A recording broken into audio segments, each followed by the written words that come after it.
Plain area में हमारा मोरनोल इलाका में 65 बटालियन BSF को सेंट्रल गवर्नमेंट ने IS ड्यूटी के लिए एम्प्लॉय किया गया। और हमारा इलाका में 1 सितंबर को भी फायरिंग हुआ था, अटैक हुआ था। इसलिए गवर्नमेंट ने हम लोग को सुरक्षा के लिए एक कंपनी को एक्स्ट्रा भेजा। और अभी IS ड्यूटी जो है सेंट्रल गवर्नमेंट ने हमारा इलाका में निकालने के लिए ऑर्डर निकाल दिया।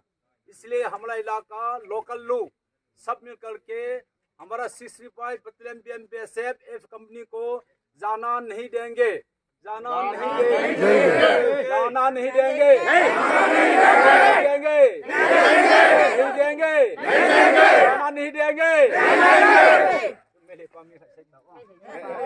वो हमारा इलाका में IS ड्यूटी को निकालने के लिए कोशिश कर रहा है। हमारा जितना भी फौज IS ड्यूटी जो है एक भी निकालने के लिए हम लोग मंजूर नहीं है, जाना नहीं देंगे, नहीं देंगे, नहीं देंगे।